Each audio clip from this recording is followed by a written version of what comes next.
if you're influencing somebody in some way, to buy a product, say that you like, and I feel like if you're genuine about it, then it's not a bad thing. It's actually really good.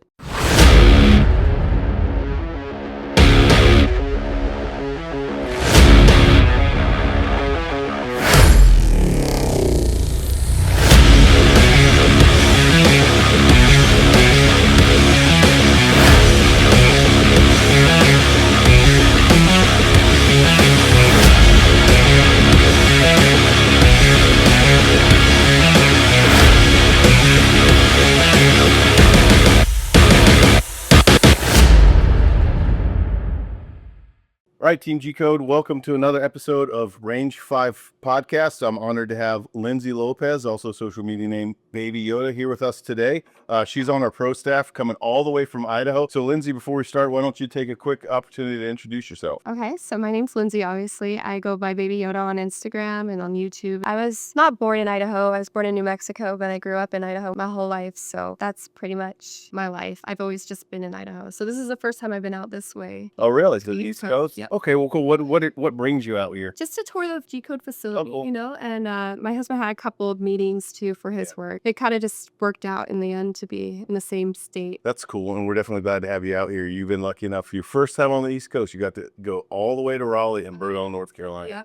You're seeing the metropolis of Eastern North Carolina. But we like it around here. Good country folk. We're definitely a lot of firearms enthusiasts around here. So hopefully you're having a good time. You got to explain how you came up with Baby Yoda, because that's an interesting one. Do you think Baby Yoda, and then you see your pictures in it? You're like, oh. Yeah, so I love Star Wars. So that's where it came from. Yeah, so The Mandalorian, mainly like the first season wasn't my favorite. And then I kind of stopped watching it. But when that came out, that's when I had my Toyota and I did a lot of overlanding. Oh, that's right. Your husband's, well, you're out in the area where you're doing overlanding. I had some buddies that do overlanding in it. I'm not the smartest person in the world, but the whole Yoda thing, he threw me for a loop. Oh, no, for sure. Well, I think it's a baby part. So when The Mandalorian came out, they called it Baby Yoda. They called it little Guru, whatever they call it now. Yeah, they called it Baby Yoda. So I was just like, oh, yeah. I only posted my Toyotas then too. Oh, really? Like my 4Runner and just camping. And so I didn't think it would get anywhere. To be honest, it was just for fun. Okay.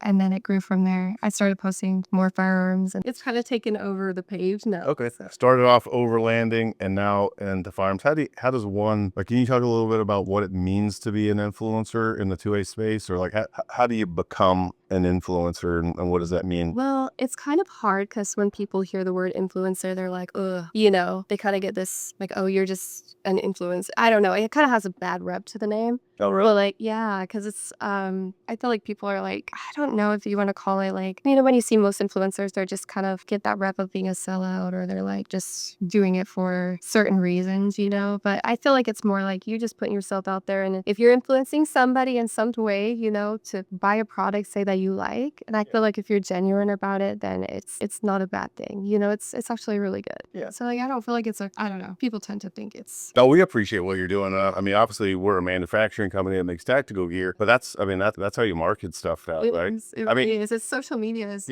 advertising these days. Yep.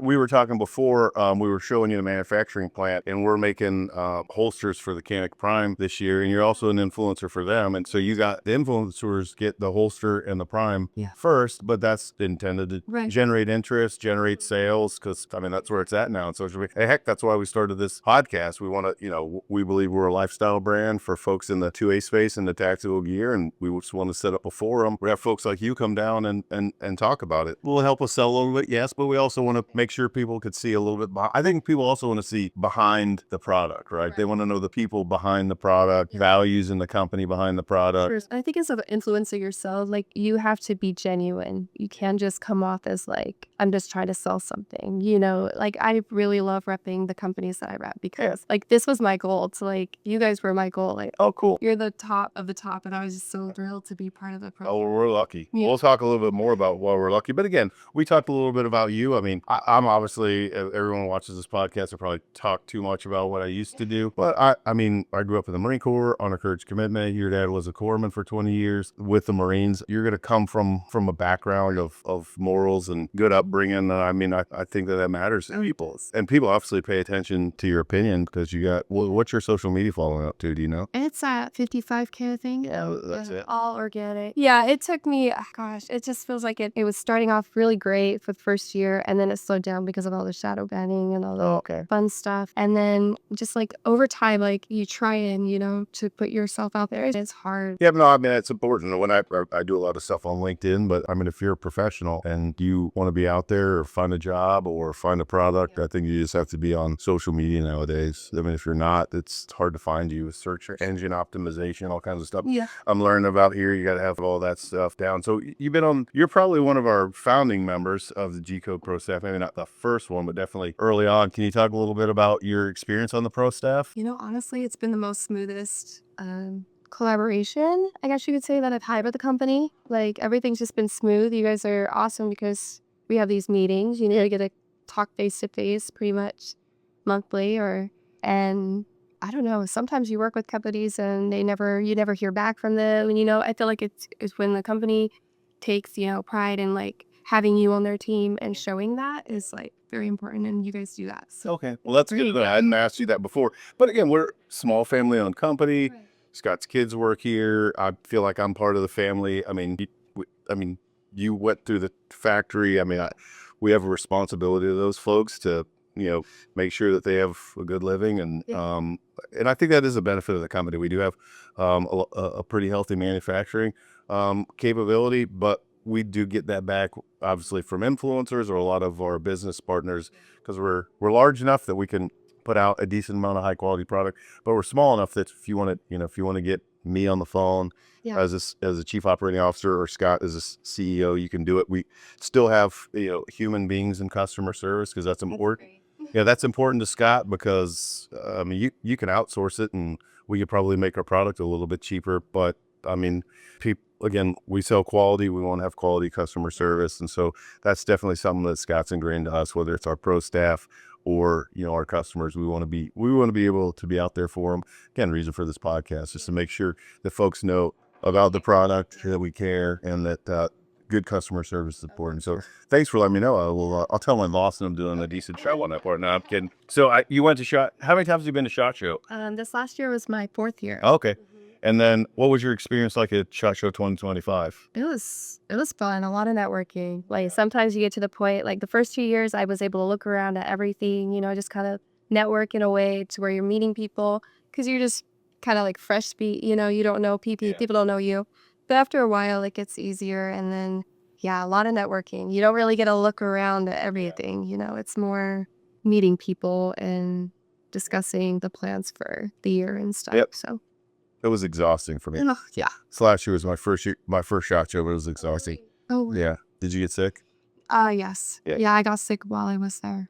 I got sick when I got back. Oh, really? Yes. Yeah, I think it was after that award show that I lost my voice. I literally lost my voice, and it was really? I sounded like, oh God, you could barely hear me. So on that point, let's talk about the Gundee. I didn't really know what it was. I didn't know what it was until you got an award and we put it on our social media pages. But it's basically an award for people that have done an outstanding job in the 2A space in the firearms industry in the last year. So what did you get it for? What was that award ceremony like? Talk to us about that. So I was nominated for Photo of the Year, and at first I really didn't know what photo, because like if you know me, I really like to take photos. I love to do videos. Yeah. That's my artistic side. I'd rather be behind the camera than in front of it. But yeah, I got nominated for Photo of the Year, and then I really honestly didn't think I was going to win it. Okay. To be honest, because I'm going up against like other photographers that are like amazing, and I feel like their stuff is so much better than mine, but I guess that's a natural reaction. But I just wanted to make sure that I was there to see like the nominations come up on the screen, and I was like, we were sitting there, me and my husband were sitting there, and I was like, I have to use the restroom. Like, I know this is only like first one went by, and I'm like, I know mine's not coming up anytime soon. So I get up and we go downstairs and I go to the restroom, and then I come out and my friend said, hey, Lindsay, they're calling your name. I'm like, oh no, like they're doing the nomination, like they're doing the display and everything. I'm like, I'm running up there in my dress and everything. I finally get into like the auditorium where they're doing it. And my friend Clint he used to be at Classic Burns. Okay. Yeah. Clint Morgan. He's the host there. He's all like, Lindsay. And I'm like, what? Like, I just walked in and he's like, you won a Gundee. And I'm like, no. Oh, my head just like went, oh, shoot. Because like, I don't get up in front of people. I I'm not that person to just like give a speech or anything, but so I didn't prepare at all. Oh, really? I didn't know what to say. I got up there and I was just like hitting my husband. I'm like, I don't know what to say. I don't know what to say. But I got up there and it was kind of awkward, but I was just like, thank you. You know, I don't. That's pretty cool, though. I mean, you got nominated. You didn't think you were going to win. So Yeah. you're prepared then. So I guess it was just me being like the highlight of the show, walking in, like not knowing what I was doing. That's fine. What was the picture of? It was just a picture. I guess it was a picture of me, Oh. you know, holding like a rifle. Like it was I don't know if it was my favorite, like, you know, in my opinion, but yeah. Well, that's pretty cool, though. And I mean, it seems like it's a pretty big deal. Has that created any opportunities for you? Oh yeah, plenty. Yeah. Okay, well, what do you do in your media company? Because I didn't notice your email is from your media company. Yeah. What is your media company? Can you tell everybody what? It's Media. And it's basically my kids' like initials. I don't know why. Like it was just something that I couldn't come up with anything, so I just used my kids' initials. And then my husband's like, "You should just do this as a business because you're doing it, and you might as well do it as a business." So we started that like about a year ago, and it's been great. Oh, It's cool. been doing well. Yeah, because we were talking before the podcast. Is you and your husband do all your own pictures? You do all your own editing? Yeah, so usually if I'm in the photo, then he's, you know, in doing the camera movements or the video, he's doing that. And I usually take like all my product photos and then I'll edit them and edit video and stuff. All right. So Now, do you have any formal training, or are you all self-taught? no, self-taught. I love it. Yeah, YouTube. No, that's where it's at now, right? I had a buddy of mine that was building a house in Virginia, and he was like, that's going to be really expensive to clear the land. He's got like madman skills. He taught himself how to weld, but he buys an excavator and a skid steer and taught himself how to drive all that stuff off a YouTube video, and then cleared all his own land, and then started a business on the side where if you need a basement dug or something like that, he does it. To me, that's the American way, right? I mean, we talk about the American dream. I think sometimes people think like, I'm just going to have an idea and make $70 million and I'm going to be like Elon Musk. I think the American dream is people that have a vision, like Scott, has a vision, wants to make better tactical gear, figures out how to do it themselves. And Scott says a lot of times we're a pull ourselves up by our bootstraps company. And I'm a great pairing, I think, because it sounds like you and your husband are pull yourself up by your bootstraps family. But it's a neat thing, and taught yourself how to take pictures and grew up shooting, right? Because your dad was in the military. Me, everything. I have 3 sisters, so he had nothing but girls. So it was kind of the joke, but he made sure we all knew how to survive, how to shoot, how to do all this stuff, camp. It was crazy. I'm grateful for it. No, it's awesome. And you turn that into your own company and you want a Gundee. That's pretty awesome. Can you talk to our viewers about anything you might have new or exciting planned for 2025? Yeah, so I actually have some goals other than like building my brand and my company. I want to get into more long range shooting. Oh, okay. And so I'm going to be doing a course here shortly. It's in Idaho.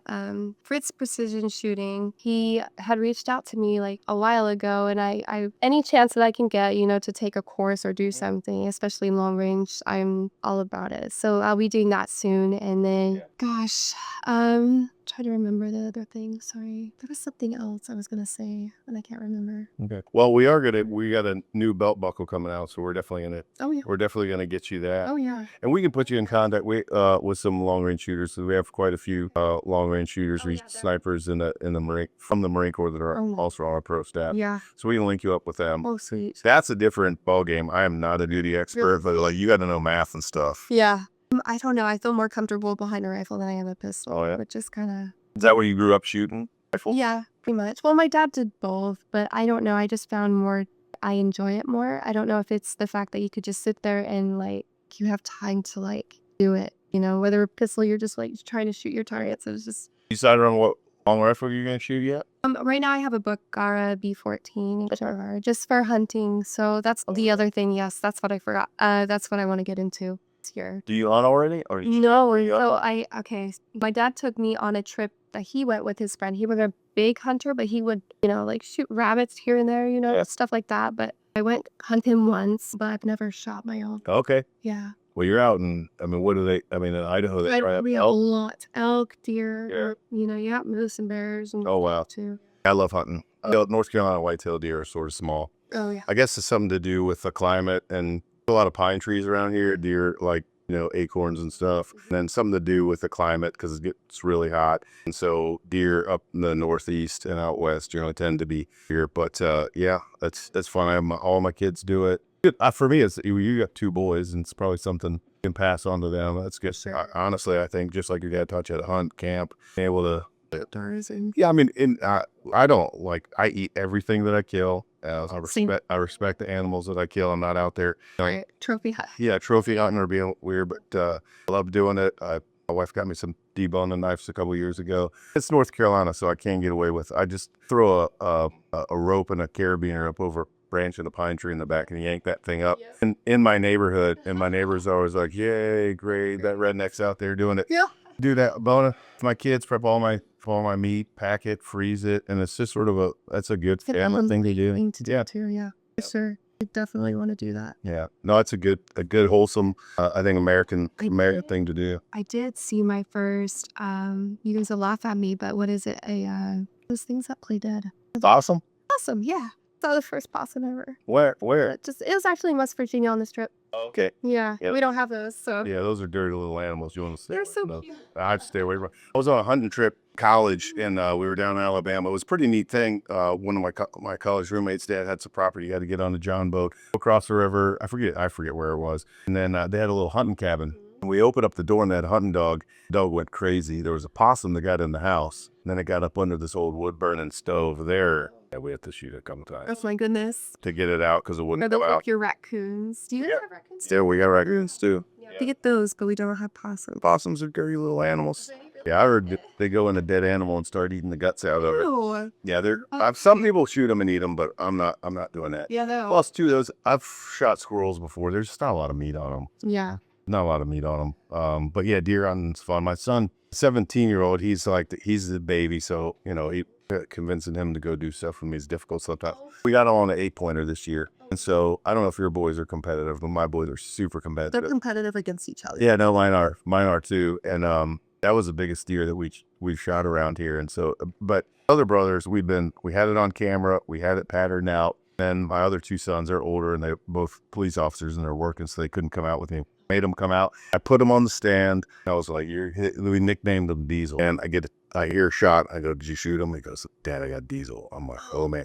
And he'd missed before. He'd missed a 6-pointer. I was like, he's not my most reliable shot. Right. And I was like, man. And sure as heck, he got out there and found the blood trail and didn't get too far. And he made a Euro mount. That's fun too. It's pretty easy. Really? Yeah. You just take the head off, and I got because around here we'll do like a lot of oyster roasts. You just sort of boil them, and then frogmore stew or like a Carolina bowl. So I got these big pots. Oh yeah. And you just basically take as much of the meat off, the skin off of the head as you can. And there's a bunch of different chemical mixes on there, peroxide, cleaning chemicals, boil the water. And I just wrap like cellophane and aluminum foil around the orange just because you don't want to boil them. Put that thing in the pot of boiling water, let it boil for a couple of hours, bring it out, pressure wash it, get everything else off, put it back in a little vat, put some peroxide on it, comes out nice and white. The European mount is where you just have the skull and the horns, and then put a little bit of shellac, I put like a little bit of like clear coat on the bones, and you can get some like clear shoe polish or something. There's a bunch of different ways. Put it on the horn, nice little mount. That's neat. Yeah, it's fun. That's something unique. I gotta put it. I don't know where we're gonna put it. We just did it this summer. It's sitting in my living room. Well, you guys are more than welcome to come hunting up in Idaho. That's dang. You'd be tickled. Yeah, that would be awesome. But I love doing all that stuff. But again, it's like talking about being in the 2A space, and I mean, it's we made an holster for you today, and you guys are your husband's clearing condition for making sure that we're safe. I mean, I just like your dad. I think it's just a thing in America. I mean, we have free speech, freedom of speech, freedom of religion, right to bear arms. It's part of what we do in America, and we should be responsible when we do it. We can do it and have fun and teach our kids some, I think, just good American skills. I'm not advocating for the fall of the government and an apocalyptic scenario, but it's just good. Enjoy the outdoors. Whether you believe in whether you're religious or not, just being outside and enjoying our country, enjoying what God gave us, and doing it productively and respectfully. Yeah. So what other products do you rep? You're doing a great job repping our stuff. We appreciate it. You want to get a shout out to maybe some other products that you rep? I run actually one of my favorite is Pard USA. Have you heard of them? They do thermal scopes and Oh, stuff like okay. that. Yeah.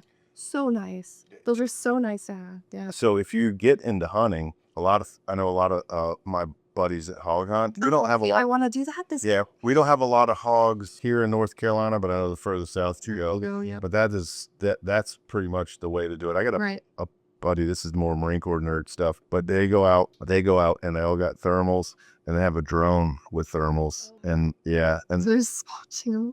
and they put corn out and they come in and just zap them. But those things, but again, you talk about hunting and like being responsible with firearms. Those things they'll ruin. Oh yeah, They'll ruin it. Yeah, they are, and they're not. I don't think they're natural to the U.S. So things like that, even deer. Everyone likes Bambi. Oh, I can't believe you kill a deer, but like those things will destroy a farmer's cornfields. So we don't want them to be extinct or anything. But you got to manage. I mean, every state you got to manage your wildlife. And my older kids are funny because they're police officers. They don't make a lot of money. So any deer meat I can give them there. My grocery bill is so much cheaper. So what was the name of that thermal company again? Pard USA. Pard USA. And do you know where they're out of? Wait, I'm not sure. I can't recall where they're out of. Okay, we can look them up. It was so nice. Yeah, we can look them up and put their website in show notes. So anybody? So G code Pard USA for thermals. Tour knives. Tour I knives. run a lot of their knives. Okay. Yeah, they're very nice. Don't tell Scott. Look. Our CEO, because he makes knives. Oh really? Oh Yeah. You were telling me that. Yeah. What else? Let's see. I read a couple hardhead veterans, their helmets, just a couple of those, and then I'll do a little bit here and there with other companies too, like Springfield, and like I'll do some content for them here and there. And well, obviously you want a Gundy. If there's any other companies no other tactical gear companies, but if there's other companies that want to reach you, how can they reach you if they want to do business? You can find me on Instagram. It's baby_Yota with a T, and then another underscore, because the real name is not taken by baby. Oh yeah. Oh my really? Yeah. Just DM you on social media? You can DM me. I believe my email's on there too. Okay. Or, so people can email me. And I'm also on YouTube. It's the same thing. Okay. So. What do you do? What kind of content do you put on YouTube? So on YouTube, I'm kind of just like easing into it. It gets overwhelming when I'm editing for companies. I kind of just like put that on the back burner a little bit. But I like to do review videos and stuff like that for products or my opinions on certain things. So okay, that's basically it. Well, and you got a lot of stuff going on. Husband works, 2 kids, influencer in the 2A space, your own media company. We're looking to build this year, and so that's kind of like another thing. That's Well, we'll make sure when this comes out that we'll get you a video. What's it like being a female in the 2A space? Is it different? I mean, like we're at a point now anybody can sort of rep anything. What is that like? Is there any ladies out there that may be interested in getting into firearms? You got recommendations for? So being a woman in this space, it's kind of okay. So first of all, the gun industry is so much, in my opinion, so much laid back and nicer than like the off-road community. They're pretty cool. There's some cool people there and everything, but when it starts just becoming more about whose builds better than another person's, it kind of gets a lot. But I prefer to work in the gun industry because everybody seems so open. Like everyone's nice. Pretty much, yeah. People say, "Oh, really?" Because they seem shocked when I say that. But there are some like bad apples in the industry. You have the people that think just because I am a girl, and because I do like makeup, I do like to wear nice clothes or whatever, I don't look outdoorsy all the time. So I think they judge that and they think that I'm, some type of gun bunny, I guess that's what they call me. But I think it's just, you can't really judge somebody, because my background is completely different than what they imagine, because I don't know, some people just get into it to do it and they don't know anything about guns, or they're not trying to build themselves, their knowledge or their journey, and that's what I'm trying to do. Yeah. So no, like we talked about before the podcast, I know plenty of like what your dad did. I mean, he was a corpsman medic with the Marine Corps for 20 years. Greenside corpsmen don't mess around. They're pretty tough dudes, and they're every step of the way with the Marines. So you obviously raised by good stock, and I mean, people. Well, that's part of the reason doing this podcast. Help people get to know you, get past that gun bunny stigmatism, which is pretty chauvinistic. Yeah, I mean, like it's there, and if if girls want to do that, that's them. But I just don't feel like we should throw everybody into one category. You know what I mean? So before you get to know them, type that. Horrible situation to be in, to be an attractive lady that likes to wear nice clothes and makeup that Yeah. also is interested in guns. I know it's not common, I guess. Well, hey, you showing them you want a Gundy. Yeah. So we got that. Okay, so let's talk a little bit about carry guns. What do you, because one thing about this company is obviously my boss was a Marine. He's definitely interested in the tactical space. We make complete assaulter system, plate carrier down to shooting belt and holsters, but he did start off in the concealed carry arena. So what are your carry guns? What do you like to carry? I really love the SIG P365. It was my first carry ever.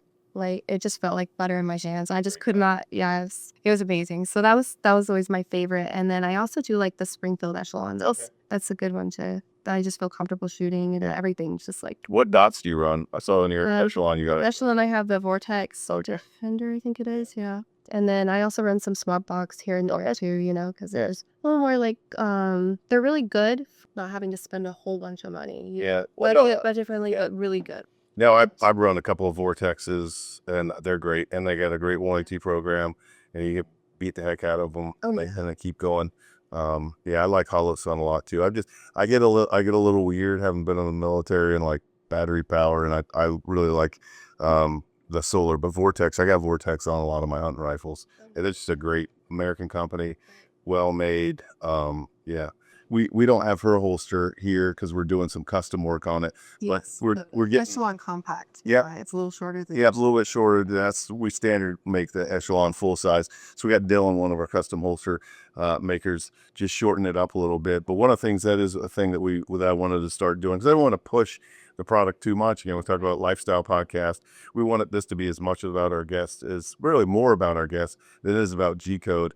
But I did want to start because, again, the company has a background in concealed carry holsters. So what I wanted to start off with this podcast, you're the first sort of honorary person we give a holster, and you got a Phenom Stealth that's really right here. It's one of our best sellers. It's got our tactical fuzz inside and out. Obviously inside the waistband, that clip goes on your belt. This is our standard Mo claw that helps really reduce the print of the firearm. So when you're concealing it, this will push it out against your pants and you can't see them. So let's talk a little bit about like when a female carries concealed, like how do you conceal that? For me, I'm a little older, got a little bit of a belly. I just untuck my shirt and that pretty bunch buffs out. How do you conceal? But when I wear like form-fitting clothes, it's really difficult. I'll usually wear a fanny pack right on my front. So that's what makes it easy for me, but not everybody's a fanny pack person, so. In the winter, it's a lot easier because I'm always wearing baggier clothes or jackets and stuff. I wear t-shirts too here and there, so it's like a lot easier. But yeah, usually it's the fanny pack for me. Like I don't carry a purse anymore, which really? I used to like a long time ago, but now I'm like, I don't. I just have my fanny pack and then it makes it easy. It's on me, like it's like a belt, but That seems to be an industry that's opened it up is fanny packs. People do that. We partner with Vic. Yep. And especially I have a couple of their jackets where they make nice zippers. Yep. Zipper up the side. So those are nice. Yeah, that's really nice. And I was actually shooting CC9 down at Loft where our family's training. It's a pretty neat range down in Western Orlando. And we got a good picture.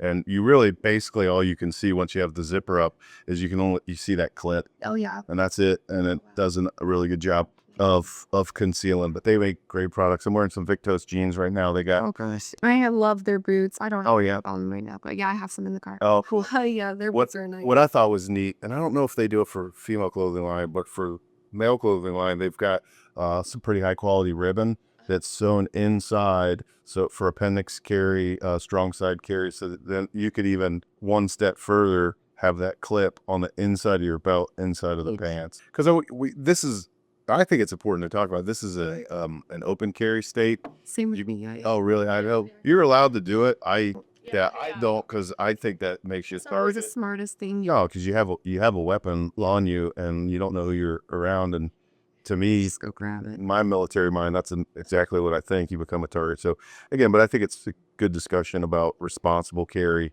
What do you have to do in Idaho to get your concealed carry? So We used to. I had to just take a course, you know, it was just like a day course, and they would teach us all of the laws, and then we'd go out and shoot, and then you'd get like a enhanced concealed carry. Okay. So you could conceal carry, but it wasn't enhanced. So the enhanced lets you carry in like all the other states that accept Okay. that. I got it. So that's how they do reciprocity is they get it for the enhanced. It's a really good one to have because like the majority of the states okay. accept like the very Oh, that's few that cool. have. Yeah, North Carolina's process is pretty easy, but I think south of DC, sort of south of Mason-Dixon line, you could pretty much carry, I think, out to the West Coast. But in northern states, it's a little harder. But yeah, that's good to know. So if you're in Idaho, get your enhanced concealed carry. It's nice. Hey, did you guys flew out here? No, we drove. Oh, Yeah, we you did. drove from Idaho? Yeah. With your kids? Yes. Yeah, I thought it would be worse, but it's not bad. They're enjoying it. They're not in school, so they're happy. But no, it's great having you. We're glad to have you. We're definitely proud of you and glad you're on our team repping the gear. Thank you for driving all the way out here. And again, hopefully the holster was enough of a gift to help you out. Just being here is a gift. Yeah, no, we're glad to have you definitely elevate our brand, especially winning a Gundee and just being the nice lady that you are with just a wonderful family. Yeah. Met your husband. Hopefully your kids are outside in the factory running around. But yeah, just great person. Yeah, not a gun bunny, a real nice lady that came up from great stock. Your granddad was a Marine in World War II, right? Oh, in Vietnam. Oh, Vietnam? Yeah. Yeah, okay. Little H. Not that old, right? Yeah, no, not that old. Yeah, so come from a background of service, and thank you for what you're doing for our brand, but also thank you for what you're doing in the 2A space, just letting people know that it's a good, healthy thing to do, and then it's a responsible thing to do as an American. Thank you. All right, so Baby Yota, find her on socials, YouTube, and thanks for what you do. Thank you. See ya, team G-Coast.